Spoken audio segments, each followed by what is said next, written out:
floor, so I can actually be with you all and discuss about how do we live through stress. Stress is something lingered in our life. We can't avoid it. So I think it's a highly appropriate discourse, I would say. But I'm also under stress because there are so many things I need to talk in a very short period of time. But I'll do my level best to make it more comprehensive for you all. Right, now first question you might ask from me is, what is stress in the first place? Well, stress is a physical as well as psychological reaction. It occurs because of the pressure and the demand we have. And just because we have the pressure and demand, it does not mean that we will be undergoing stress. Unless we embrace it or we perceive it as something threatening. So, if you consider the stimulus or the stimuli responsible for the stress reaction, we call it stressor. So we have stress on the one hand and the stressor on the other hand. Right. Then, now if you are undergoing stress, these are the gamut of symptoms you will experience. Psychologically, you will be worried. For example, now take a snake coming into this auditorium. The worst thing that can happen, venomous one, right? You'll be worried. This creature might bite you. Second, you'll be tensed. You'll be absolutely tense. Muscles will be tensed. And you'll be stiff also. And you are tired now. You are thinking about it, brooding on it. You are tired. And then you are frightened. My God, next victim will be me. And then you'll be a little bit elated. This will be an opportunity for you to move out from this auditorium for a while and avoid my boring lecture. Then, this is something you can't avoid. Anger, irritability when you are under stress. Right, physically, these are the gamut of symptoms you will experience. You will experience your heart go beating faster than usual. You will be trembling and your stomach will be filled with butterflies. We say butterfly stomach. And yes, you will have wobbly legs. All these are features of stress. Now, how do these occur? Well, I will elaborate that with a simple example. Now, just imagine this bull running after you, charging after you. Your brain will perceive that as something threatening, obviously. Then, this brain, it has another component called the hypothalamus. Hypothalamus will be stimulated. Don't worry, I won't go into detail. This is very biological indeed. That will activate a part of your nervous system called the sympathetic nervous system, and also it activates another organ which is just above the kidneys called the adrenal medulla, and these two are responsible in causing all of these features. Now what happens? Your heart is raised, your respiration is increasingly at a very high rate, therefore oxygenated blood is pouring into your muscles, so you are having extra strength. And not only the strength you are having, but you are trembling also. And what happens to your brain? The brain is being pumped with oxygenated blood. So you are very alert. Now you are ready to run out of this danger. This is what we call sympathetic alarm reaction. So this is something that you have experienced more in your day-to-day life. Right. Now next is stress important? Certainly. Stress is important.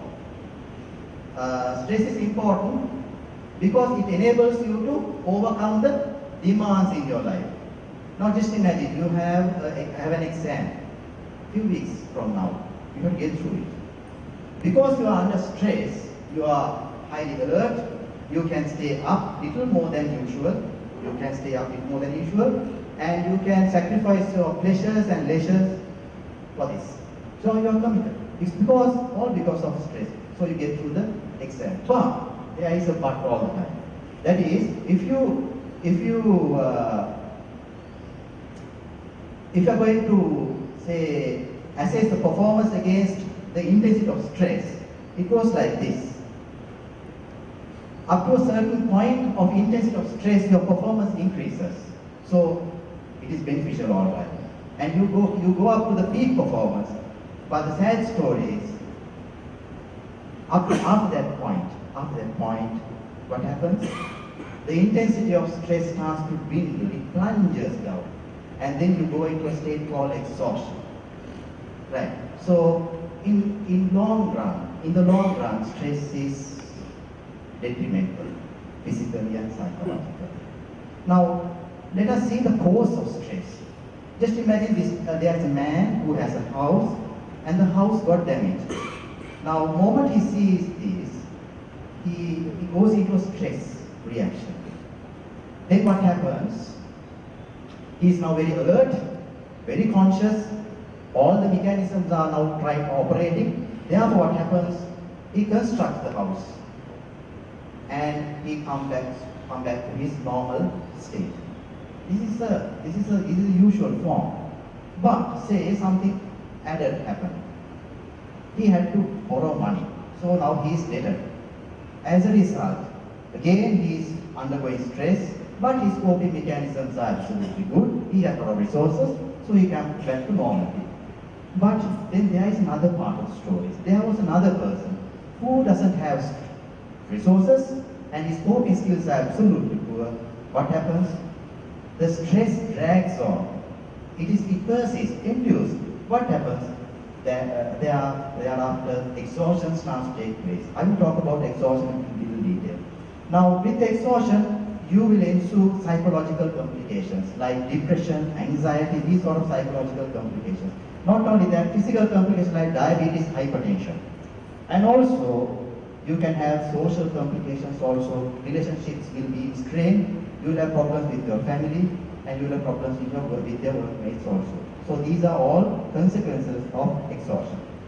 I'm sorry, the slides are a little bit awkward because I actually made this on Word Office 13 and this is Office 10, so there's a small mishap, so please excuse me. Now, if you talk about exhaustion, symptoms of exhaustion, it's very important to understand whether you are in this state of exhaustion. Now, you will be my client. Because if you are under exhaustion, you need help. So, I think this is very important for you to understand. There are physical symptoms, there are mental symptoms, behavioral symptoms, as well as emotional symptoms. That does not mean that you are having a psychiatric problem, but you need help, you need counseling, you need further assistance. That's why I'm really emphasizing about this. So, under physical symptoms, these are all physical symptoms you might come across. I won't go in detail. But I will highlight these. Sleep will be problematic. You are unable to fall asleep. You might be up. Sometimes your sleep is interrupted, and you are increasingly energetic. That means you can't use your energy. You are easily fatigable. Your sexual drive. Now that's a really interesting thing, I suppose. Your sexual drive also will go into smithereens. People come and tell. They say, after telling all sort of odd things, eventually they will say, unlike those days, now I don't have the drive sexually to be with my wife. So if that is the issue, you are exhausted all right. Then bodily aches and pains, headaches, bodily aches and pains, faintishness, and all these features are all due to exhaustion. So what happens? These people will never come to me. These people will go to see a doctor, and if the doctor is really alert about psychiatric concepts, patient will be referred to me. Then, psychologically, just imagine these are the things. You are unable to concentrate. Therefore, forgetfulness is something that will be resulting. And now you are unable to make decisions. You are confused altogether, and you will go into a panic. So these are things that you will experience psychologically if you are exhausted. And also, your appetite changes. Sometimes you might eat very little and you will grow, you will lose weight. Sometimes you might eat like a pig and then you will put on. Then you will resort to alcohol and other psychoactive substances. These are temporary, these are absolutely good. You will be relieved from stress, but you are heading for more complications. Not only that, you will resort to smoking also. Smoking is a stimulant, mind you, nicotine is a stimulant. It increases your stress. Although it appears to be,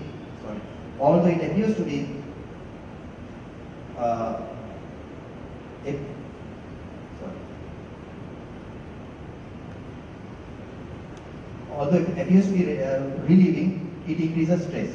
Right? Emotionally, you will have bouts of depression. That means you will feel sad, and you are unable to tolerate patience. You will be very impulsive. You will go into fits of rage. Have you seen people? I mean, people throwing things at you. You are going for a problem, for an answer, all right, but instead what you are experiencing is a fire thrown on you because fits of rage. Then tearfulness. Sometimes you are a male, we never cry, nevertheless, you will be tearful. Then you are not, unlike those days, now you are not doing exercises, you are not caring about your physical state, and your hygiene also is not something important for you. Therefore, your appearance starts to deteriorate. Now you can see people with big tummies, right? So you will have complications like cardiovascular diseases, like heart attack, hypertension. Your immune system will be compromised. Therefore, very often you will get viral infections. You might have asthma, diabetes, all these. Then you can have all these psychiatric conditions. So all these are due to exhaustion. Exhaustion is due to prolonged stress or intensity of stress. So all of us who are wearing this uniform are bound to stress. So we must have some sort of mechanism to overcome stress, because stress is something lingered in our life that you have to understand. So let us see what are the main types of stressors. Yes, if the outcome is positive, like having a promotion, like this man winning a lottery, you will experience stress, all right, but this is something very positive, therefore it is eustress. On the other hand, vice versa, if the outcome is negative, the experience you will get is negative, therefore we call it distress. Right. Now, this is also important, I presume, sources of stress. Now, so when we talk about sources of stress, we have two types, external and internal. External stressors, internal stressors. Now, external stressors are exogenous, that means something from outside is influencing you. Internal stressors are something coming within you. It is influencing you. So, when we talk about external stressors, let us talk about the physical atmosphere. If it is very noisy, if it is full of lights, bright lights, if it is hot, that's why air conditioning is important, and very small space you have to work with. So all this contributes to stress. Then when we talk about the social atmosphere, very important. Now in the military it's very important, social atmosphere, because we are constantly interacting with each other. Now if you are experiencing rudeness all the time, morning to night, if you are experiencing rudeness, or if you are experiencing people over influencing you, that means they are bossing you. If so, you will be stressed. Then you are observing aggression. Your colleagues are fighting among each other, either verbally or physically, or even in a very subtle way. If aggression is there, for you that atmosphere is absolutely not conducive. And bullying, I mean, see, people are playing the fool on you, bullying you, right? If so, it is very stressful. Then, if you talk about the organizational atmosphere, lot of rules, lot of regulations, then red tape, deadlines, all this will worsen your stressful state. So these, I mean, there are plenty of examples I can discuss with you all with regard to the army, but unfortunately time constraints restricts me to do so. Now, if you talk about the life events, birth, death of course you won't, I mean, you are dead, all right. Losing the job, promotion, and mental state changes. I mean, these are things we see abundantly among soldiers also, officers as well. When your mental status is in a stifle, or if it is being challenged due to known or unknown reasons, you are under stress. And then daily hazards are little trivial things that happens daily, like when you are commuting from workplace to your house, little things like misplacing keys, mechanical breakdowns, all this eventually collectively can cause a significant stress. Then internal stresses, I told you, factors influencing from within. Lifestyle choices, like if you are resorting to cafe, contains substances like coffee, then tea, and also psychoactive substances like alcohol, right? That of course you have to change because it predisposes to stress. And then lack of sleep. Sleep is a very important thing that we have. It is not expensive. It is something natural we have. But we do things at the expense of sleep. Then overload schedules. You are overloading yourself with schedules. And then you are a person who talks negatively, very negatively, like say pessimistically. You are thinking about yourself, about environment, about the future. If so, that will be predisposed to stress. Then you are a person who criticizes yourself. I mean, I'm not saying to bloat yourself or elevate yourself unreasonably. No, that's not that won't do. But you shouldn't criticize yourself, because always remember there is something positive inside you. Then overanalyzing. Don't analyze yourself. You are not a psychiatrist or psychoanalyst. If you are going to overanalyze yourself, mind you, you are heading for trouble. Don't analyze yourself. Then there are things called mind traps. I mean, these are very colloquial words. Unrealistic expectations. Say you want to build a house, don't try to build a mansion or a palace. Try to build a house for your family. And then taking things personally. I mean, things happen naturally. You are not responsible solely. So don't take things personally. Then all or nothing thinking. That is, if I only get through this exam, I am the best person. And if I fail, I am the loser. I mean, those sort of thoughts should not be there. These things are spontaneously coming. You have to recognize it and avoid it. Then exaggeration. Say somebody scolds you, don't think in a very exaggerated manner and say, my God, in the future this man will bust my career. Right. Then rigid thinking, you have to be very flexible. I mean, things are not in line. Things change. So you have to change. We are reluctant to change. The changes, we are reluctant to the changes. So we have to be very, very flexible. If not, we are in trouble. Then, if you consider the personality of individuals, perfectionists. Now you see there are people who are very perfectionist. Now if you are a CEO who is a perfectionist, your clerk, the chief clerk, all of them will be depressed eventually, because you can't be perfect. And at home also you will have marital conflicts if you are a perfectionist. So be aware of it.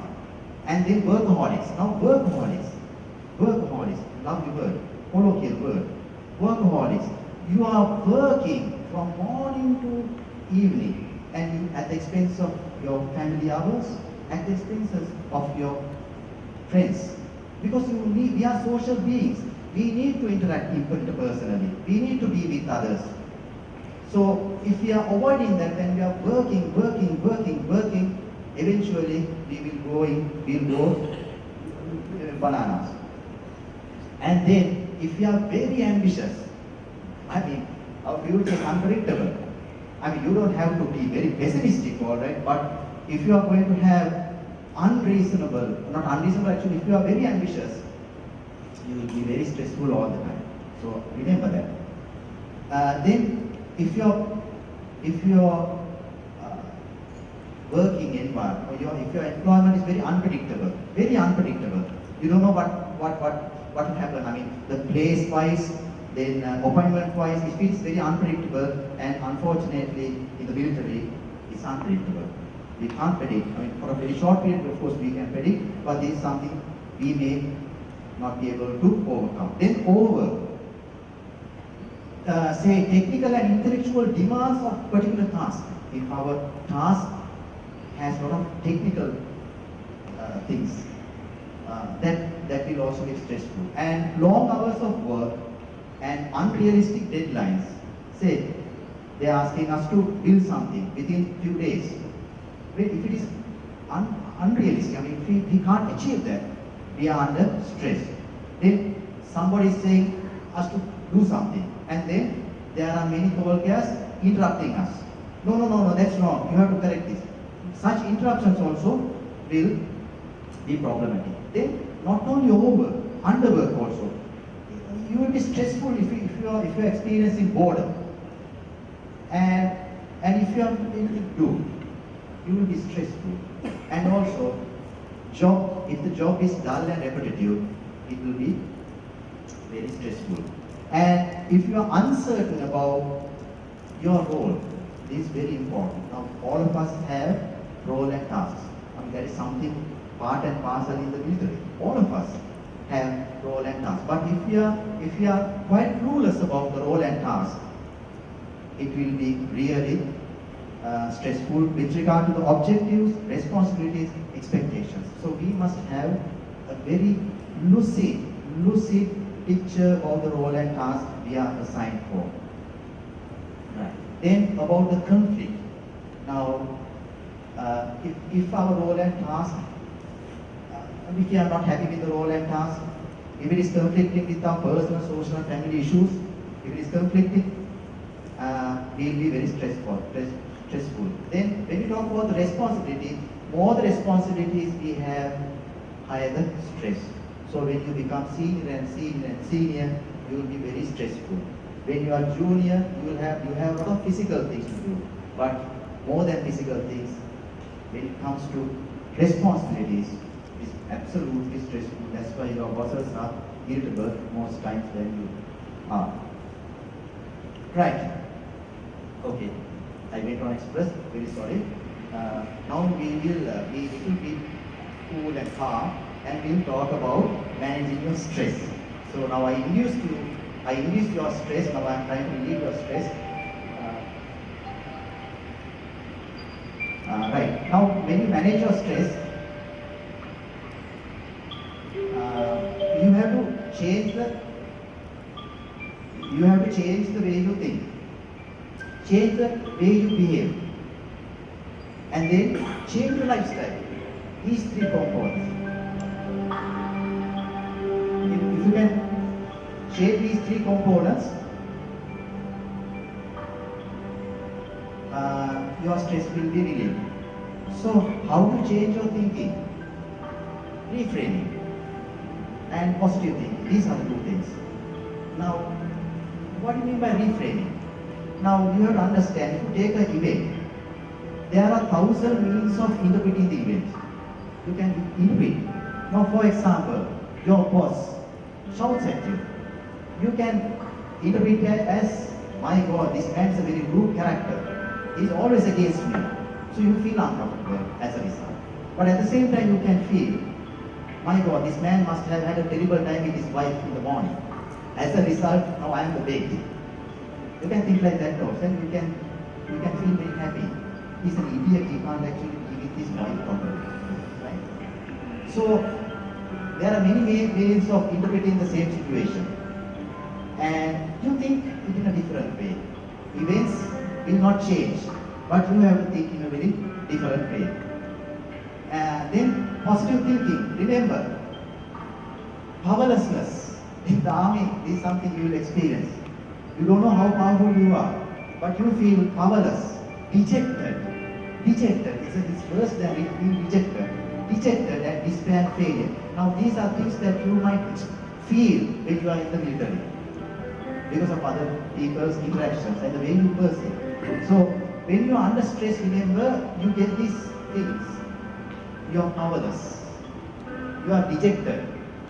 And despair and failure is something embedded in you. So what you are doing, you are focused on your strength, because each and every one of you have come this far. That is because you have some strength in you. Find that strength. And then when you are under stress, that's an opportunity for you to learn. And also look for opportunities. There are thousand opportunities you have for solutions. And seek out the positive and make a big change. So stress, take it as something divine, if you say so. Now, how you change your behavior? Be assertive. I mean, in the military we can be in two ways. You can be aggressive and fight for your rights, but then at the expense of interpersonal relations, you breach in relationships. But at the same time, you can be very passive and just allow things to happen for you, which will never happen. So you have to take the middle path, where you are taking something without hurting others. And then you have to be very organized. I will talk about it a little more. And ventilate. Don't bottle up things. Share it with others. Talk with others. Release your tension. Have one person, a confidente, trusty person, and release your tension. It's a tool that we use. And humor, all the time, humor. Laugh, crack jokes, but don't bully others. Laugh. That's very important. Humor. Don't put a phone face. Laugh even at your office. You can smile with the people. Then, if all does not work, diversion, distraction. Imagine about something pleasant. Go into that world. Distract yourself from the stressful things. How do you organize yourself? Plan your day. Set achievable goals. Don't set unreasonable, unachievable, unrealistic goals. Then don't waste time making excuses for not doing something. Excuses. Avoid that word. Managing your time. Make a list. Prioritize all the things that you have to do. So, cut out time wasting. Very important. Learn to drop unimportant activities. There are 100,000 unimportant activities we do and waste our time. Say no. Don't say no. Or delegate your things to others. You do it by yourself. And procrastination, that is, don't postpone. Try to do it today itself. Exercises.